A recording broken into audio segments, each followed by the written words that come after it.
అడవులు కనుమరుగవుతున్నాయా? పచ్చని ప్రకృతి కాంక్రీట్ కబంధానికి బలవుతోందా? ఏలూరు జిల్లా పోలవరం నియోజకవర్గంలో జరుగుతోంది చూస్తే అడవి అనే పదం కూడా భవిష్యత్తులో గుర్తుకై మిగిలిపోతుందేమో అన్న భయం కలుగుతోంది.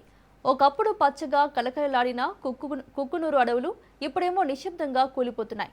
రాత్రి వేళల్లో గిరగిరా తిరిగే యంత్రాలు, అడవిని చీల్చుకుంటూ ముందుకు సాగుతున్న బుల్డోజర్లు, కూలుతున్న భారీ వృక్షాలు. ఇది సినిమా కాదు, ఇది కుక్కునూరు మండలంలో జరుగుతున్న నిజ జీవిత దృశ్యం.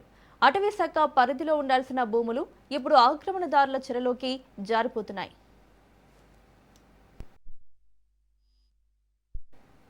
వందల ఎకరాల అటవీ భూమి కొద్ది కొద్దిగా ఆక్రమణకు గురవుతోంది. జామాయిల్ క్లోనింగ్ అనే పేరుతో అడవిని పూర్తిగా నరికి భూమిని సమతలంగా మార్చి ప్లాన్ ప్రకారం విభజనలు చేస్తున్నారు.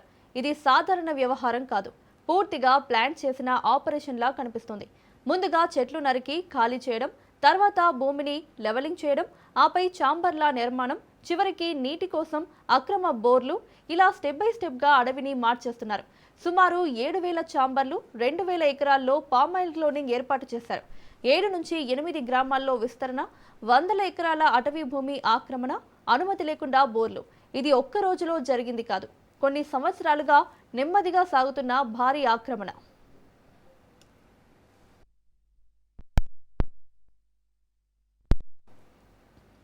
ఈ స్థాయిలో అక్రమాలు జరుగుతున్నా ఎందుకు ఎవరూ ఆపడం లేదు?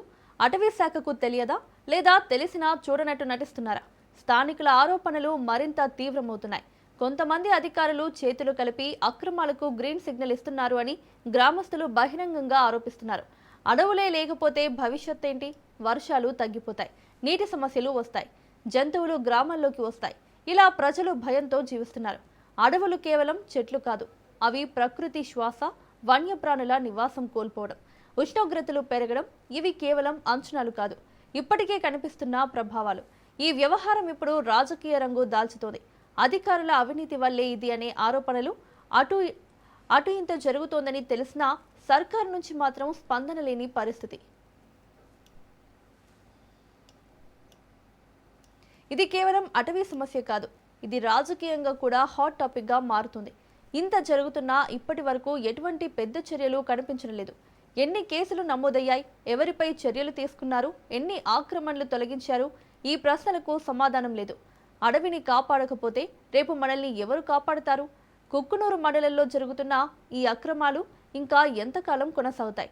ప్రభుత్వం ఇప్పుడు అయినా కఠిన చర్యలు తీసుకుంటుందా, లేకపోతే అడవి పూర్తిగా మాయమయ్యే వరకు చూస్తుందా? ఇప్పుడు ఇవే సమాధానాలు లేని ప్రశ్నలుగా మిగిలిపోతున్నాయి. ఇక దీనికి సంబంధించిన మరింత సమాచారాన్ని మా ప్రతినిధి కిరణ్ అందిస్తారు.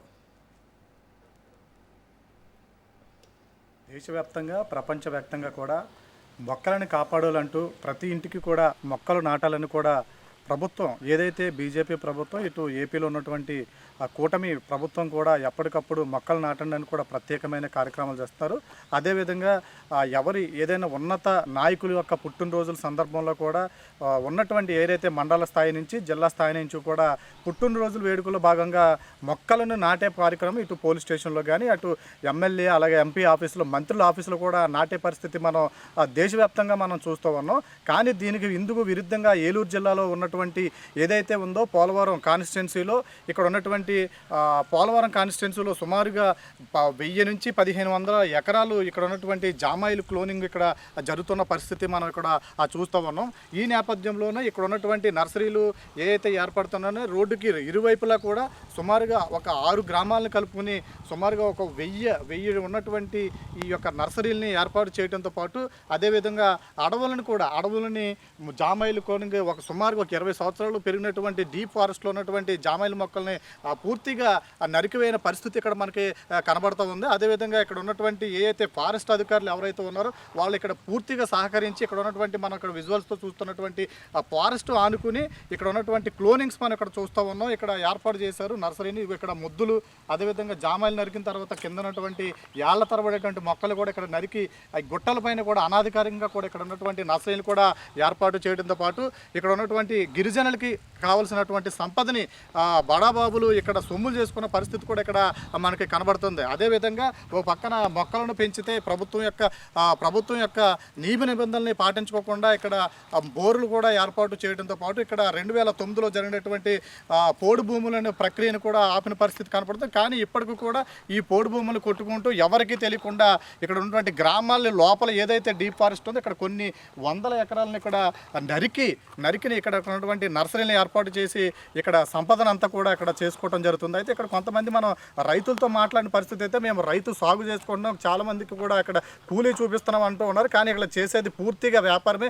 అందుకు విరుద్ధంగా ఇక్కడ గిరిజనులు కూడా ఈ నర్సరీని నడిపించలేని పరిస్థితి ఇక్కడ కనబడుతూ ఉంది. ఎవరైతే అతిగా సంపన్న కలిగి బడాబాబులు ఎవరైతే ఉన్నారో, ఏదైనా పార్టీ నాయకులు ఉన్నారో వాళ్ళందరూ కూడా ఇక్కడ ఈ నర్సరీని ఏర్పాటు చేసుకుని అధిక సొమ్ములు చేసుకుంటూ ఆ గిరిజనులకి అన్యాయం చేసే పరిస్థితి ఇక్కడ కనబడుతుంది. అదేవిధంగా దీనిపై కూడా ఫారెస్ట్ అధికారులు కొన్ని వందల ఎకరాలు కూడా వీళ్ళకి సపోర్ట్ చేసి ఇక్కడ జామాయిల మొక్కలు మన విజువల్స్లో చూడొచ్చు. జామాయిలు పెద్ద పెద్ద మొక్కలను కూడా నరికి వేసిన పరిస్థితి మనం ఇక్కడ చూసాం.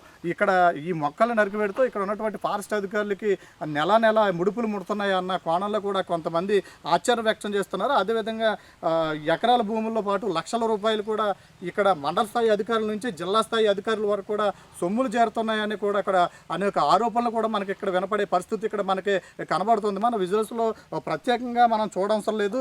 ఎందుకంటే సుమారుగా పోలవరం అదే జీలిమేల అశ్వరపేట నుంచి ఇటు కుకునూరు నుంచి ఒక 10 కిలోమీటర్ జర్నీ చేసిన తర్వాత మళ్ళీ బోరగంపాడు వచ్చే వరకు కూడా ఇదే తరహాలో మనకి ఇక్కడికి రోడ్డుకి ఇటువైపులో అటువైపులో కూడా మనకి కనపడే పరిస్థితి ఉంది. అదేవిధంగా అల్లుగూడెంలో ఇక్కడ ఉన్నటువంటి ప్రకృతి వనం కూడా ఏర్పాటు చేసినప్పుడు కూడా అవి తాత్కాలికంగా ఉన్నాయి తప్ప ఇక్కడ ఎటువంటి చర్యలు తీసుకోలే పరిస్థితులు కూడా కనపడుతూ ఉంది. అదేవిధంగా ఇక్కడ ఉన్న గ్రామాల్లో ఉన్నటువంటి ఏ గ్రామం ఉందో ఆ గ్రామానికి దీనికి సంబంధించి పన్నులు కానీ ఆదాయం కానీ చూపిస్తుందా అన్న కోణంలో కూడా అధికార యంత్రాంగం కూడా ఆలోచన చేయవలసిన ఇక్కడ పరిస్థితి కనబడుతుంది. ఇక్కడ ఉన్నటువంటి ఫారెస్ట్ అధికారులు ఎవరైతే ఉన్నారో దీనికి పూర్తిగా ఉన్నటువంటి ఇక్కడ జరుగుతున్న దందాకు పూర్తిగా వాళ్ళు సహకరిస్తున్నట్లుగా ఇక్కడ మనకి ప్రత్యక్షంగా కనబడుతూ ఉంది. ప్రత్యేకంగా ఇక్కడ ఉన్నటువంటి మొక్కలను అయితే మొక్కలు ఉన్నారో వాళ్ళని ఒక క్రిమినల్స్ లాగా వ్యవహరిస్తూ చెట్లను పెంచి పరిరక్షించాల్సిన అధికారులే ఈ రోజున చెట్లను దగ్గరుంచి నడిపించి ఇటు డీప్ ఫారెస్ట్ని అనధికారంగా కొంతమంది బడాబాబులకి సొమ్ముల కోసం కాచుల కోసం కక్కుర్తిపడి ఈ రోజున వీటిని ఈ జామాయిల మొక్కల్ని కూడా ఏర్పాటు చేసుకునేందుకు సహకరిస్తున్నందుకు వారిపై కూడా చర్యలు తీసుకోవాలని కూడా చాలామంది డిమాండ్ చేస్తున్నటువంటి కనబడుతూ ఉంది. దీనిపై భవిష్యత్తులో మరి ఉన్నతాధికారులు దీనిపై సాగిస్తారా లేదా వాళ్ళపై ఇంకైనా చర్యలు తీసుకుంటారా లేరు కూడా వాళ్ళతోటే కలిసిపోయి కూడా ఈ యొక్క అడవి సంపదని ఏదైతే మన ప్రకృతిని కాపాడుకున్నటువంటి దిశలు దీనికి ఇందుకు భిన్నంగా వెళ్తారన్నదాన్ని మనం వేచి చూడాల్సింది. కెమెరామెన్ బాబీతో ఏలూరు జిల్లా కుకునూరు నుంచి.